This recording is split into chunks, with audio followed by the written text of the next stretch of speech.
شب برات کے بارے میں لوگوں کے اندر کچھ توہمات پائے جاتے ہیں، کچھ ایسی باتیں ان کے ذہنوں میں آتی ہیں جن کا حقیقت سے کوئی تعلق نہیں۔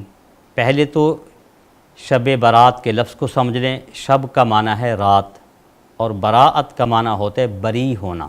یہ لفظ وہ نہیں جو دلہا کی بارات کے لیے استعمال ہوتا ہے۔ حامیم والکتاب المبین انا انزلناہ فی لیلۃ مبارکۃ انا کنا منذرین۔ اللہ کریم جل شانہ اس سورہ دخان کی ابتدائی آیات میں فرماتے ہیں، قسم ہے واضح کرنے والی کتاب کی، بے شک ہم نے اس قرآن کو اتارا ہے برکت والی رات میں۔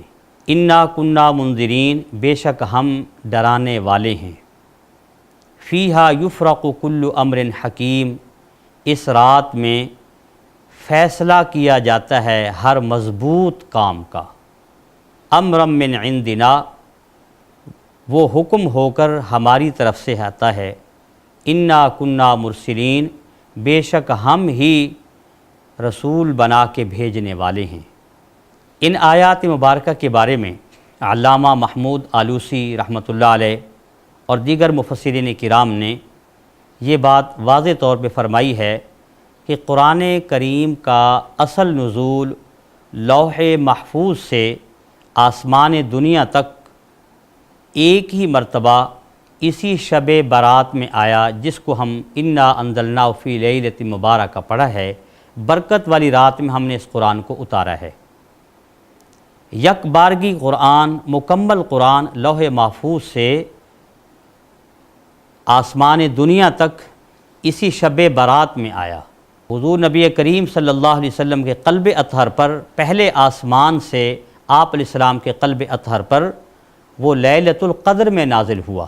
تو اس کے دو اعتبار ہیں، قرآن پاک کا ایک نزول یکبارگی اور ایک قرآن کا اعتبار ہے وقفے وقفے سے۔ تو پہلی مرتبہ جو قرآن آیا وہ شب برات میں یکبارگی آیا، اور آپ صلی اللہ علیہ وسلم کے قلب اطہر پر لیلۃ القدر میں اللہ پاک جل شانہ نے اس قرآن پاک کی پہلی 5 آیات، اقرأ بسم ربک الذی خلق، خلق الانسان من علق، اقرأ وربک الاکرم الذی علم بالقلم، علم الانسان ما لم یعلم، یہ 5 آیات کا نزول حضور نبی کریم صلی اللہ علیہ وسلم کے قلب اطہر پر لیلۃ القدر میں نازل ہوا۔ یہ شب برات کے بارے میں یہ سمجھنا ہے، اس کا معنی ہے بری ہونا، بری ہونے والی رات۔ اس رات کے اندر حضور نبی کریم صلی اللہ علیہ وسلم کا فرمان ہے کہ اس رات میں دعائیں قبول کی جاتی ہیں اور امت کے اعمال لکھ کر فرشتوں کے حوالے کیے جاتے ہیں، حتیٰ کہ امت کے لیے روزیاں، ان کی عمریں اور ان کے دیگر احوال اس رات میں لکھ کر فرشتوں کے حوالے کیے جاتے ہیں۔ تو اس رات کے بارے میں احادیث میں اتنا ضرور آتا ہے کہ یہ رات برکت والی رات ہے، خیر والی رات ہے۔ اس رات کے اندر جتنا ہو سکے اللہ کے حضور عبادت کے لیے جھکو۔ حدیث میں آتا ہے اقرب ما یکون العبد من ربہ وہو ساجد، انسان اپنے رب کے سب سے زیادہ قریب اس وقت ہوتا ہے جب وہ سجدے کی حالت میں ہوتا ہے۔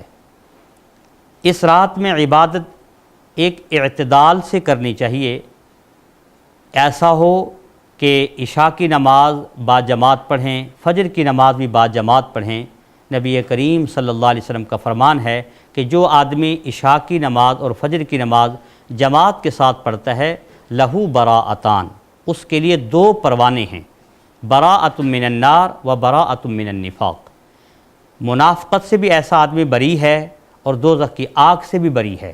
حدیث میں آتا ہے ہر آدمی کی اس رات میں بخشش ہوتی ہے، حتیٰ کہ قبیلہ بنو کلب کی بکریوں کے جسم پر جتنے بال ہیں ان بالوں کے برابر اللہ پاک امت کے انسانوں کی بخشش فرما دیتے ہیں۔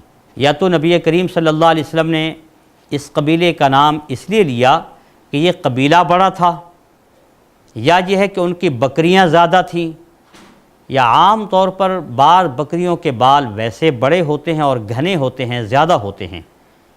اتنی تعداد میں اس رات کے اندر امت کو بخشش نصیب ہو رہی ہوتی ہے، تو یہ رات یقیناً کام میں لگانے والی ہے۔ پٹاخے چلانے کے لیے، اپنا پیسہ بارود میں برباد کرنے کے لیے نہیں ہے، یہ رات صرف اور صرف عبادت کے لیے ہے۔ اب یہ کہ عبادت میں بعض لوگ بعض صورتوں کو، بعض نوافل کو لمبا لمبا کرتے ہیں، اس میں اعتدال ہونا چاہیے۔ اس انداز کی عبادت ہو کہ آپ کی فجر کی نماز متاثر نہ ہو۔ اگر فجر کی نماز متاثر ہو گئی، عبادت میں اعتدال نہیں رہے گا۔ جس کی فجر کی نماز ہی مس ہو گئی، نماز ہی قضا ہو گئی، اس رات کی عبادت کا اس کو قیامت میں کوئی فائدہ نہیں ہوگا۔ فرائض کی ادائیگی یہ سب سے پہلا مرحلہ ہے۔ اس میں کوشش یہ ہو جت حد تک عبادت کریں، قرآن کریم کی تلاوت زیادہ کریں، اور پھر یہ کہ غرباء کے اندر خیر خواہی کریں، ان پر کچھ خرچ کریں، یہ بھی ایک طریقہ ہے عبادت کو حاصل کرنے کا۔ اور اتنی عبادت کریں، اگر تھکاوٹ ہو رہی ہو تو آرام کر لیں کہ جس سے آپ کی فجر کی نماز مس نہ ہو۔ لوگوں کے اندر یہ بات غلط چلی ہوئی ہے کہ اس رات میں کہ جی حلوہ پکانا ضروری ہے، کوئی میٹھی چیز پکانی ضروری ہے۔ یہ آدمی کی طبیعت پر ہے۔ اچھی چیز کسی بھی رات پکائی جا سکتی ہے، اس رات میں پکاتے ہیں تو لازمی جز سمجھ کے نہ پکایا جائے، ویسے پکائیں، بچوں کو کھلائیں، آپ کا حق بنتا ہے۔ نبی کریم صلی اللہ علیہ وسلم نے فرمایا، تیری جان کا تیرے اوپر حق ہے، تیرے بیوی بچوں کا بھی تیرے اوپر حق ہے، تیرے جانوروں کا بھی تیرے اوپر حق ہے۔ ہر ایک کو ان کے حقوق اس طرح ادا کرو کہ اچھی چیز پکا کے اپنے بچوں کو بھی کھلائیں، ہو سکے تو خیر خواہی کرتے ہو اپنے ہمسایوں کو بھی پہنچائیں۔ اللہ کریم جل شانہ تھوڑے تھوڑے بہانے سے اپنے محبوب کی امت کو بخشنا چاہتے ہیں، وہ بخشش کے بہانے دیتے ہیں۔ پچھلے مہینے میں شب معراج گزری، اب شب برات آ رہی ہے، اور اس سے اگلے مہینے کے اندر رمضان مبارک میں شب قدر آ رہی ہے۔ انسان کو سے ترغیب دینا مقصود ہے کہ اپنے اندر اتنی اویئرنس ضرور ہو کہ یہ رب نے مجھے موقع دیا ہے، اس موقع کو میں ضائع نہ کروں۔ اور رمضان آ رہا ہے، وہ غمخواری کا مہینہ ہے، ہمدردی کا مہینہ ہے۔ اس میں خود انسان روزہ رکھ کر، بھوکا رہ کر اس امت کے غم کو اچھی طرح سمجھ سکتا ہے۔ دعا ہے کہ اللہ کریم جل شانہ ہمیں ان مبارک راتوں میں اپنے حضور عبادت گزار بندہ بن کے اپنا وقت نبھانے کی توفیق نصیب فرمائے۔